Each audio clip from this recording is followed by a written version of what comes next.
State legislatures really are not flipping control between political parties anymore.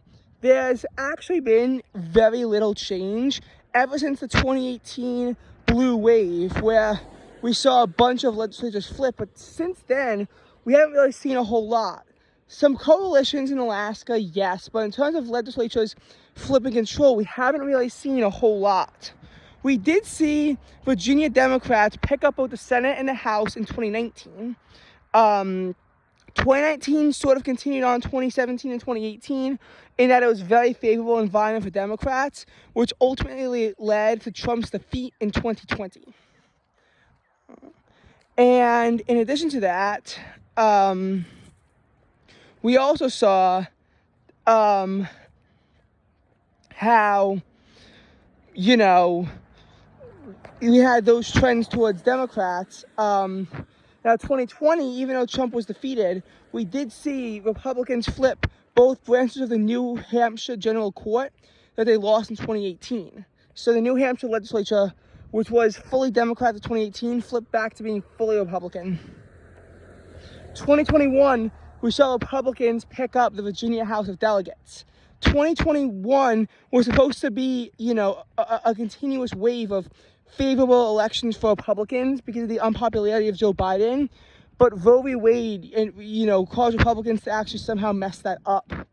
In 2022, they lost both branches of the Michigan legislature to Democrats.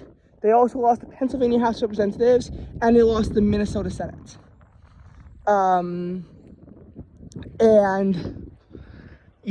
That was obviously a big blow to Republicans.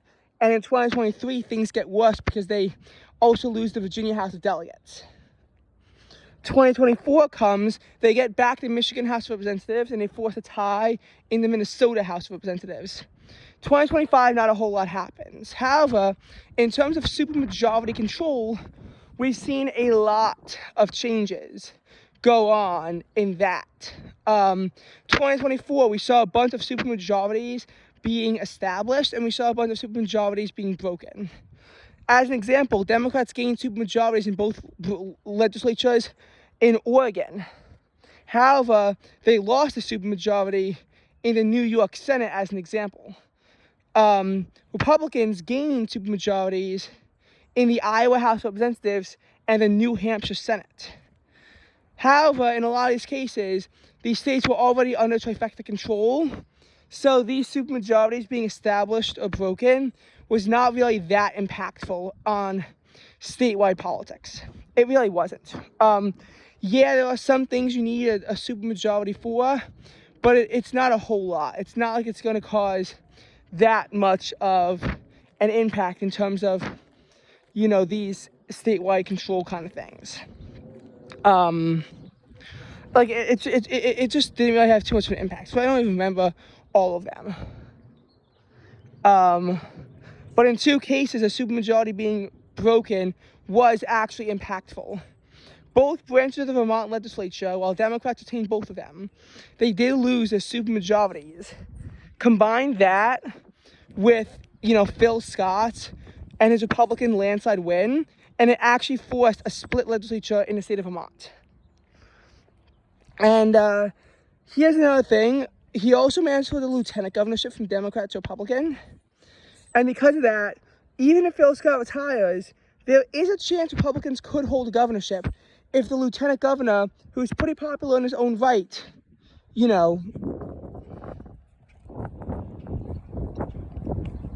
decides to run. So, yeah.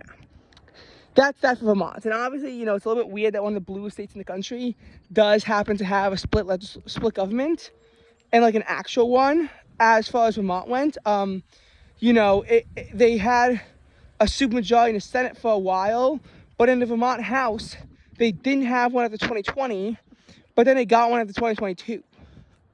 And we'll get into that. On the converse, though, Democrats who maintained the governorship of North Carolina were able to flip one seat in the House of Representatives. So while Republicans maintained a supermajority in North Carolina Senate, not in North Carolina House of Representatives. It went from 72 to 48 to 71 49. And yes, 3/5 is a supermajority in North Carolina. Kentucky's the same way. Hence why when Andy Beshear flipped the governorship in 2019, even though Democrats still had over a third of seats, they didn't have 2/5. So he always had a supermajority working against them. But as far as that goes, so North Carolina, the Republicans gained a supermajority in the Senate after 2022, but they could not gain a supermajority in the House. They were one vote shy. However, in April 2023, a representative switched parties in North Carolina, and that's why Republicans got the supermajority in North Carolina to weaken Roy Cooper's vetoes. But now they don't have that anymore. So in Vermont and North Carolina, you effectively had, split control be reestablished because even though nothing changed, a supermajority was broken. Other states where we saw split control be maintained was in Michigan, where Democrats lost a trifecta as they lost the House, and in Minnesota, as Republicans forced a split in the House. Therefore, Democrats lost a supermajority that their trifecta that they, in both cases, they established in 2022. So in a lot of cases, you saw a lot of reversals from 2022, and we saw 4 states go from, complete control by one party, through the overriding of vetoes into split control. Now in 2025, we did see a trifecta be reestablished back in Virginia. They reestablished a trifecta that they had gained in 2019 but lost in 2021. As far as supermajorities go, New Jersey Democrats got a supermajority in the General Assembly. Meanwhile, Republicans, they lost theirs in, I think, the Iowa Senate, or maybe the Iowa House, forgot which one. They got in 2024. And I think in the Mississippi House, they also lost their supermajority. So, that was nice. Now, 2023, we didn't really see a whole lot. Because again, we saw the Virginia House of Delegates flip, but split control was maintained as of 2023 in Virginia. In the case of Louisiana, yes, the governorship to Republican, but in March, again, similar to North Carolina, people who were Democrats flipped to Republicans, giving Republicans a supermajority in the Louisiana House of Representatives. So it didn't even really matter. Party flipping is what cost John Bel Edwards his veto power anyway.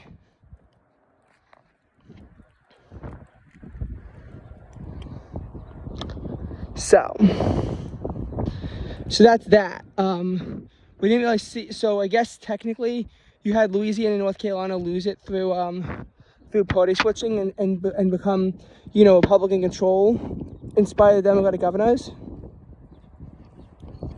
And that's kind of the thing. In most cases, many state legislatures are just really not that competitive. However, in terms of split control, they can absolutely have a huge impact. Looking to 2026, for example, I don't really think Democrats can flip the legislatures in Georgia. I think they can flip the governorship, though, which, will obviously force split control. I think Arizona is a legislature that they could reasonably flip to try and establish a trifecta. It's going to be difficult, but I think they could do it, potentially, in the state of Arizona. Obviously, Democrats could flip the Pennsylvania Senate to force a trifecta there. Of course, Republicans could also flip the Pennsylvania House, although I kind of doubt it. Minnesota should be pretty easy to undo that split control in 2026. But there's not really that many legislatures that could flip. I think they could reestablish a trifecta in Michigan by flipping the Michigan House. But, I don't think they're flipping branches in Wisconsin or North Carolina. But, in terms of split control, it absolutely does matter. Nevada, the legislature, is pretty comfortably in control of Democrats.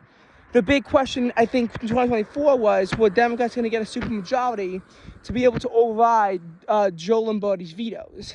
Now, of course, Democrats could get complete control in Nevada just by flipping the governorship.